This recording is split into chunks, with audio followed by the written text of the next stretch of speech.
જય દિશામાં બધાને તો આજે આપણે 8મા દિવસની વાર્તા શરૂ કરી છે, તો બધા કમેન્ટમાં લખી દેજો જય દિશામાં. સૌરાષ્ટ્રના એક નાનકડા ગામની આ વાત છે. ગામનું નામ હતું રામપુર. ગામ નાનું હતું, પરંતુ ત્યાંના લોકો ખૂબ જ પ્રેમાળ અને ધાર્મિક હતા. ગામની બહાર એક જૂનું દશામાનું મંદિર હતું. મંદિર બહુ મોટું નહોતું, પરંતુ ગામના લોકો માટે તે મંદિર ખૂબ જ પવિત્ર હતું. ગામમાં કાનજીભાઈ નામનો એક ગરીબ પરંતુ ખૂબ જ મહેનતુ માણસ રહેતો હતો. પરિવારમાં પરિસ્થિતિ સામાન્ય હતી. પત્ની જીવાબા અને એક નાનો દીકરો મનુ હતો. કાનજીભાઈ દરરોજ સવારે કામ પર જતા પહેલા દશામાના મંદિરે જતા, માતાજીને એક દીવો કરતા અને પછી જ પોતાના કામે જતા. એક દિવસ જીવાબાએ કહ્યું, આપણા ઘરમાં અનાજ બહુ ઓછું છે, મનુ માટે પણ દવા લાવવાની છે, હવે શું કરીશું? કાનજીભાઈ દશામાની મૂર્તિ સામે જોઈને કહ્યું, ચિંતા ન કરજો જીવાબા, દશામા આપણા પર કૃપા કરશે. આપણે મહેનત પણ કરીશું અને માતાજી પર વિશ્વાસ પણ રાખીશું. બીજા દિવસે કાનજીભાઈ વહેલી સવારે ખેતરમાં કામ કરવા નીકળ્યા. રસ્તામાં તેમને મંદિર બહાર એક અજાણ્યો વૃદ્ધ માણસ બેઠેલો દેખાયો. વૃદ્ધ ખૂબ થાકેલા લાગતા હતા. કાનજીભાઈ તેમની પાસે ગયા અને પૂછ્યું, બાપા, તમે હવે એકલા કેમ બેઠા છો? કઈ મદદ જોઈએ છે? વૃદ્ધે ધીમેથી કહ્યું, બેટા, મને 2 દિવસથી ભૂખ લાગી છે, જો કંઈ ખાવાનું મળે તો. કાનજીભાઈ ખિસ્સામાં માત્ર 2 રોટલી હતી. એ રોટલી એ પોતાના દીકરા મનુ માટે લઈ જઈ રહ્યા હતા. થોડી ક્ષણ માટે તેઓ વિચારવા પડી ગયા. પછી તેમને બંને રોટલી વૃદ્ધને આપી દીધી. વૃદ્ધે રોટલી લીધી અને કાનજીભાઈ સામે જોયું.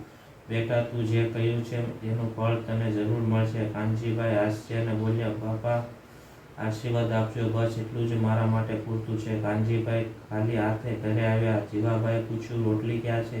કાનજીભાઈ આખી વાત કહી. જીવાબા થોડી ચિંતામાં પડી, પરંતુ પછી બોલી, તમે સારું કર્યું. કદાચ દશામાએ જ આ વૃદ્ધને આપણી પરીક્ષા લેવા મોકલ્યો હશે. એ રાત્રે ઘરમાં ખાવા માટે બહુ ઓછું હતું.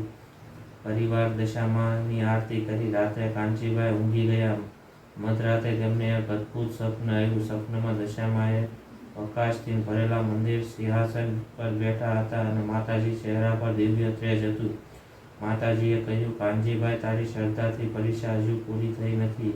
આવતીકાલે તારા જીવનમાં એક એવી વ્યવસ્થિત આવશે જેના કારણે તારે ઘરની પરિસ્થિતિ બદલાઈ જશે. પરંતુ યાદ રાખજે, જે વસ્તુ તને મળશે તેમાં તારો નહીં, બીજાનો પણ હક હશે.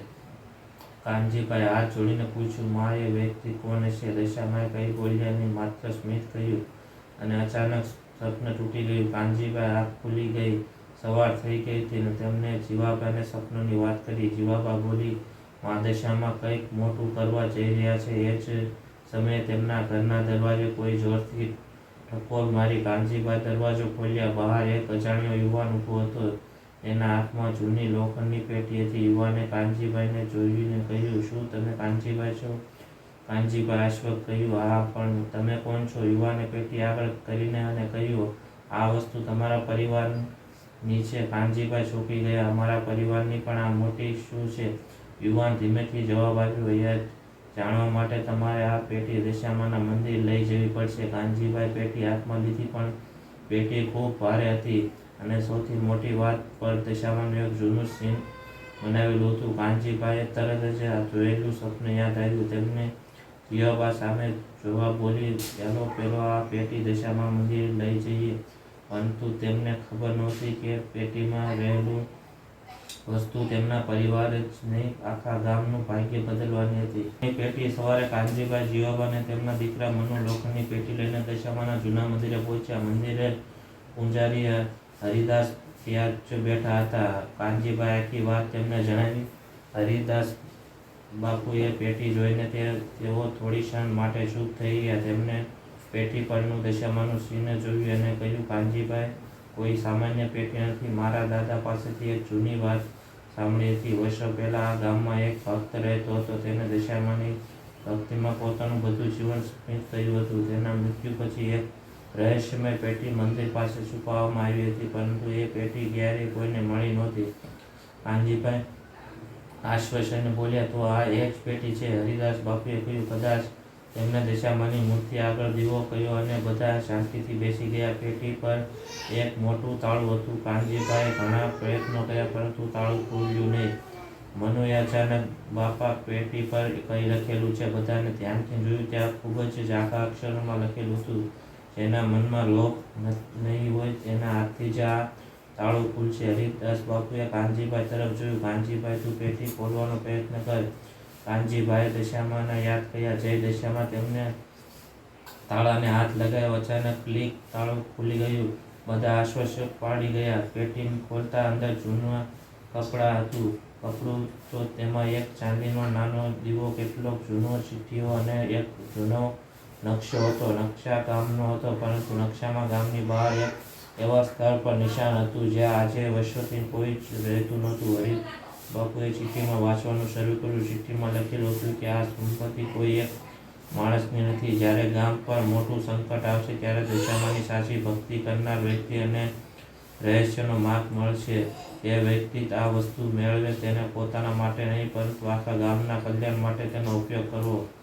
કાનજીભાઈ તરત જ કહ્યું, બાપુ, જો આમાં કોઈ સંપત્તિ હોય તો મારા માટે એક રૂપિયો પણ નહીં રાખું. ગામના ગરીબ લોકો માટે તેનો ઉપયોગ કરીશ. હરિદાસ બાપુએ કહ્યું, તારી આ વાતથી જ લાગે છે કે દશામાએ તને આ કામ માટે પસંદ કર્યો છે, પરંતુ વાત અહીં પૂરી થવાની નથી. મંદિરની બહાર ગામના શેઠ રણછોડભાઈ ઊભા હતા. તે દૂરથી બધું જોઈ રહ્યા હતા. રણછોડભાઈ પેશાદાર હતો, પરંતુ તેને પૈસાનો ખૂબ લોભ હતો. તેને નકશો દેખાયો. તેના મનમાં વિચાર આવ્યો, જો આ નકશા ખજાનો હશે તો આખો મારો થઈ જશે. તો ચૂપચાપ ત્યાંથી ચાલ્યો ગયો. તે રાત્રે રણછોડભાઈએ પોતાના માણસને બોલાવ્યો. આ નકશો કોઈ પણ રીતે મારા હાથમાં આવવો જોઈએ. બીજી તરફ કાનજીભાઈ નકશો સાંભળીને પોતાના ઘરમાં રાખ્યો. રાત્રે ફરીથી કાનજીભાઈ સપનું આવ્યું. આ વખતે દશામાએ ખૂબ ગંભીર દેખાતા હતા.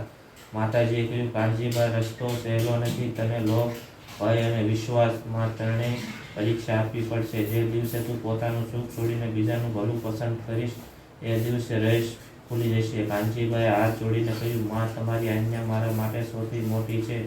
સવાર થઈ. કાનજીભાઈ, જીવાબા અને હરિદાસ બાપુ નકશો બતાવેલી સ્થળ તરફ નીકળ્યા. ગામની બહાર એક જૂનો વાવ હતો. વર્ષોથી બંધ પડેલા વાવ પાસે કોઈ જતું નહોતું. નકશા પણ એ જ જગ્યા બતાવવામાં આવી હતી. તેઓ વાવ પાસે પહોંચ્યા. અચાનક મનુએ નીચે જોઈને કહ્યું, બાપા, અહીં પથ્થર પર દશામાનું ચિહ્ન છે. કાનજીભાઈએ પથ્થર ખસેડ્યો. નીચે એક નાની સીડી દેખાઈ. બધા આશ્ચર્ય પડી ગયા. હરિદાસ બાપુ બોલ્યા, આ તો જમીન નીચે જતો રસ્તો છે. તેઓ ધીમે સીડીએ ઉતરવા લાગ્યા. થોડું આગળ ગયા તો એક મોટો દરવાજો આવ્યો. દરવાજા પર લખેલું હતું, દરવાજો માત્ર સાચા હૃદયથી જ ખુલશે. કાનજીભાઈએ હાથ જોડ્યા. હે દશામાં, જો કાર્યમાં ગામનું કલ્યાણ છે તો રસ્તો બતાવજો. તેમણે દરવાજા પર હાથ મૂક્યો. અચાનક અંદરથી ઘંટડીનો અવાજ આવ્યો. દરવાજો ધીમે ધીમે ખુલવા લાગ્યો. પણ ક્ષણ પાછળથી પગલાંનો અવાજ આવ્યો. કાનજીભાઈ પાછળ જોયું. અંધારામાં કોઈ ઊભું હતું. હરિદાસ બાપુએ પૂછ્યું, કોણ છે? કોઈ જવાબ ન મળ્યો. ફક્ત એક જ અવાજ આવ્યો, આ રહસ્ય હવે તમારું નથી. કાનજીભાઈ ચહેરા પર ચિંતા છવાઈ ગઈ, કારણ કે તેમને સમજાઈ ગયું કે કોઈ તેમની પાછળ આવ્યું હતું. કાનજીભાઈ પાછળ વળીને જોયું. અંધારામાં એક માણસ ઊભો હતો. તેની પાછળ બીજા બે માણસો પણ હતા.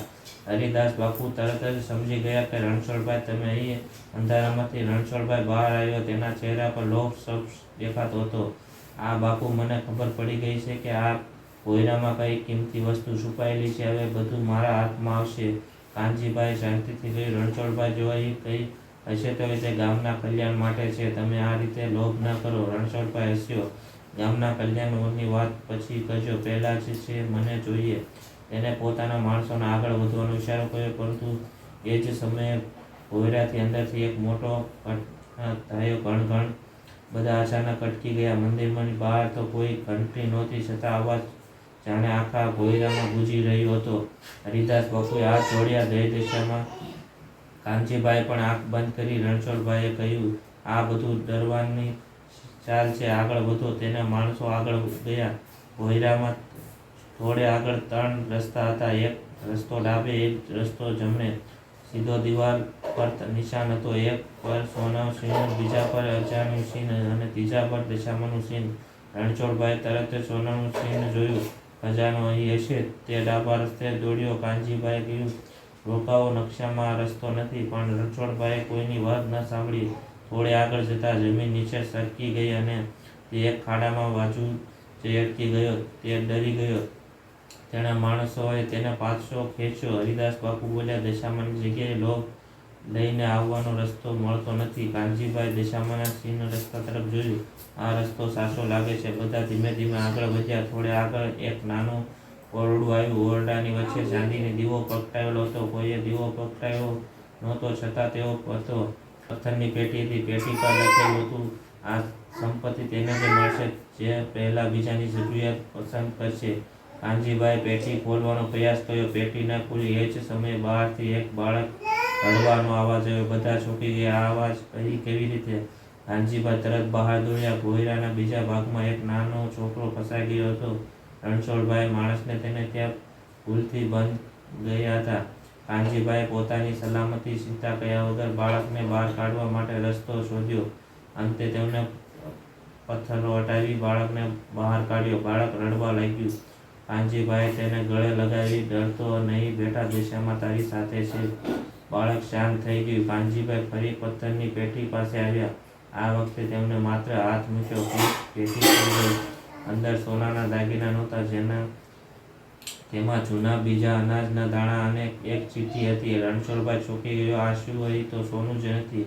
હરિદાસ બાપુએ ચિઠ્ઠી વાંચી. ચિઠ્ઠીમાં લખ્યું હતું, સૌથી મોટો ખજાનો સોનું નથી, જે ગામના ભૂખથી બચાવે છે, જમીન ફરી હરિયાળી બનાવે, એને જે લોકો જીવનમાં આશા લાવે છે, એ જ સાચો ખજાનો છે. કાનજીભાઈની આંખમાં આંસુ આવી ગયા. ચિઠ્ઠી અંતે લખ્યું હતું, આ બીજ અને અનાજ આખા ગામમાં વેચજો, પરંતુ એક અંતિમ રહસ્ય હજુ બાકી છે. જ્યાં દશામાને દીવો 3 વખત પોતે પ્રગટાવ્યા, ત્યાં છુપાયેલો માગ તમને સાચા ખજાના સુધી લઈ જશે. બધા આશ્ચર્ય પડી ગયા.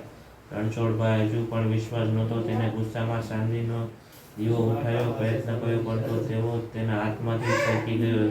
તે જમીન પર પડ્યો નહીં, હવામાં જ અટકી ગયો. બધા આશ્ચર્ય જોઈ રહી ગયા. દીવો ધીમે ધીમે પ્રકાશિત થયો. 1 વખત, 2 વખત અને ત્રીજી વખત તેનો પ્રકાશ ખૂબ જ થયો. ભોંયરાની પાછળની દીવાલ પર દશામાની છબી દેખાઈ અને દીવાલ ધીમે ધીમે ખસવા લાગી. પાછળ એક ગુપ્ત દરવાજો હતો. કાનજીભાઈ હરિદાસ બાપુ તરફ જોયું. હરિદાસ બાપુ બોલ્યા, કાનજીભાઈ, હવે છેલ્લી કસોટી શરૂ થઈ ગઈ છે. પણ કોઈને ખબર નહોતી કે એ દરવાજાની પાસે શું હતું. કાનજીભાઈએ દીવો હાથમાં લીધો અને ધીમે ધીમે દરવાજા તરફ આગળ વધ્યો. ત્યાં અંદરથી એક જ અવાજ સાંભળ્યો, કાનજીભાઈ, અહીંથી પાછો ફરવાનો રસ્તો નથી. નહીં આખા ગામ માટે. કાનજીભાઈએ આંખો બંધ કરી અને બોલ્યા, જય દશામાં. અને તમે ધીમેથી ગુપ્ત દરવાજો ખોલ્યો. દરવાજો ખોલતા જ અંદરથી ઠંડી હવાનો લહેર બહાર આવી. સામે એક વિશાળ ઓરડો હતો. ઓરડાની દિવાલ પર દશામાની ભક્તિ સાથે જોડાયેલા જૂના ચિત્રો હતા. ઓરડાની વચ્ચે પથ્થરનું એક મોટું સિંહાસન હતું. એ માટેની એક દીવો પ્રગટાયો હતો. કાનજીભાઈ આગળ વધ્યો. અચાનક દીવાનો પ્રકાશ ખૂબ તેજ થઈ ગયો. એક પ્રકારના દશામાની દિવ્ય છબી દેખાઈ. કાનજીભાઈ જીવવામાં હરિદાસ બાપુ હાથ જોડ્યા. દશામાં, જય દશામાં. રણછોડભાઈ પણ પાછળ ઊભો હતો. પહેલીવાર તેના ચહેરા પર લોભ ગાયબ થઈ ગયો હતો. તે ધીમેથી બોલ્યો, માફ કરજો, આખી જિંદગી પૈસા જ સૌથી મોટું માન્ય. આજે સમજાયું કે સાચો ખજાનો બીજું કંઈ જ નહીં. દિવાલ પ્રકાશમાંથી જાણી શાંતિ અનુભવ થવા લાગ્યો. પથ્થરના સિંહનો નીચે એક નાની પેટી દેખાઈ. કાનજીભાઈ પેટી બહાર કાઢી. આ પેટીમાં સોનું કે ચાંદી નહોતું. તેમાં ગામના જૂના દસ્તાવેજો, જમીનના કાગળો અને એક ચિઠ્ઠી હતી. હરિદાસ બાપુ ચિઠ્ઠી વાંચી. આ જમીન અને સંપત્તિ કોઈ એક પરિવારની નથી. વર્ષો પહેલા ગામના એક ભક્તો પોતાની જમીન દશામાના નામે અર્પણ કરી હતી. તેને ઈચ્છા હતી કે આ જમીન મળતી આવકથી ગામના કોઈ ભૂખ્યો ન રહે, કોઈ બાળક શિક્ષિત વગર ન રહે, બીમાર માણસ મદદ ન રહે. કાનજીભાઈની આંખોમાં આંસુ આવી ગયા. તેમણે કહ્યું, મા દશામાએ આપણે માત્ર ખજાનો નહીં, આખા ગામની સેવા કરવાની જવાબદારી આપી છે. રણછોડભાઈ આગળ આવ્યા. તે કાનજીભાઈના પગે પડ્યા અને જતો હતો, પરંતુ કાનજીભાઈએ તેને રોકી દીધો. રણછોડભાઈ, ભૂલ થઈ ગઈ. જે પૂરતું છે, હવે આપણે સાથે મળીને ગામ માટે કામ કરીએ. રણછોડભાઈની આંખમાં આંસુ આવી ગયા. કાનજીભાઈ, આજથી હું મારી સંપત્તિ એક ભાગ ગામના ગરીબ લોકો માટે આપીશ. તે દિવસથી ગામમાં મોટો બદલાવ આવ્યો. દશામાના નામે એક નાનું અનાજ ભંડાર બનાવવામાં આવ્યો. જે પરિવાર અનાજ ન હોય તેને ત્યાંથી અનાજ મળવા લાગ્યું. ગામના બાળકો માટે ભણવાની વ્યવસ્થા કરવામાં આવી. બીમાર અને વૃદ્ધ લોકો માટે દવા અને સારવારની મદદ થવા લાગી. કાનજીભાઈ પોતે પણ રોજ સેવા કરતા. થોડા મહિના પછી ગામમાં ફરી એક મોટું સંકટ આવ્યું. વરસાદ ઓછો પડ્યો. ગામના કૂવા સુકાવા લાગ્યા. લોકો ચિંતામાં પડી ગયા. કાનજીભાઈ સૌને દશામાના મંદિરે બોલાવ્યા. તેમને કહ્યું, માતાજી, આપણે જે આપ્યું છે એને સાચું રક્ષણ ત્યારે જ થશે જ્યારે આપણે એકબીજા સાથે ઊભા રહીશું. ગામના બધા લોકો ભેગા થયા. કોઈએ કૂવો ઊંડો કર્યો, કોઈએ પાણી બચાવ્યું, કોઈએ વૃક્ષો વાવ્યા, કોઈએ જરૂરિયાત પરિવારને અનાજ. ગામના લોકો બધા ભેગા થયા. કોઈએ કૂવો ઊંડો કર્યો, કોઈએ પાણી બચાવ્યું, કોઈએ વૃક્ષો વાવ્યા અને કોઈએ જરૂરિયાતમંદને પરિવારને અનાજ આપ્યું. થોડા દિવસ પછી એક રાત્રે આકાશમાં વાદળ ઘેરાયું. ધીમે ધીમે વરસાદ શરૂ થયો. ગામના લોકો ખુશ થઈ ગયા. બધા દશામાના મંદિરે પહોંચ્યા. મંદિરે દીવો પ્રગટાવ્યો. એ જ સમયે મંદિર અંદર એક અદ્ભુત વાત બની. દશામાની મૂર્તિ પર પડતો દીવાનો પ્રકાશ એવો લાગતો હતો જાણે માતાજી સ્મિત કરી રહ્યા હોય. હરિદાસ બાપુએ કહ્યું, આ ચમત્કાર કરતાં મોટું કંઈક છે. દશામાએ આપણે શીખવ્યું કે શ્રદ્ધા અને જોડાય ત્યારે આખું ગામનું સુખી બની શકે. કાનજીભાઈ હાથ જોડીને કહ્યું, માં, અમને હંમેશા સારા રસ્તે ચલાવવાની શક્તિ આપજો. જીવાબાઈએ પણ પ્રાર્થના કરી. મનુભાઈ દશામાના ચરણોમાં ફૂલ મૂક્યું અને રણછોડભાઈ પોતાની જૂની લોભી માનસિકતા છોડીને ગામના સેવા કરવાનું જીવનભર વચન આપ્યું.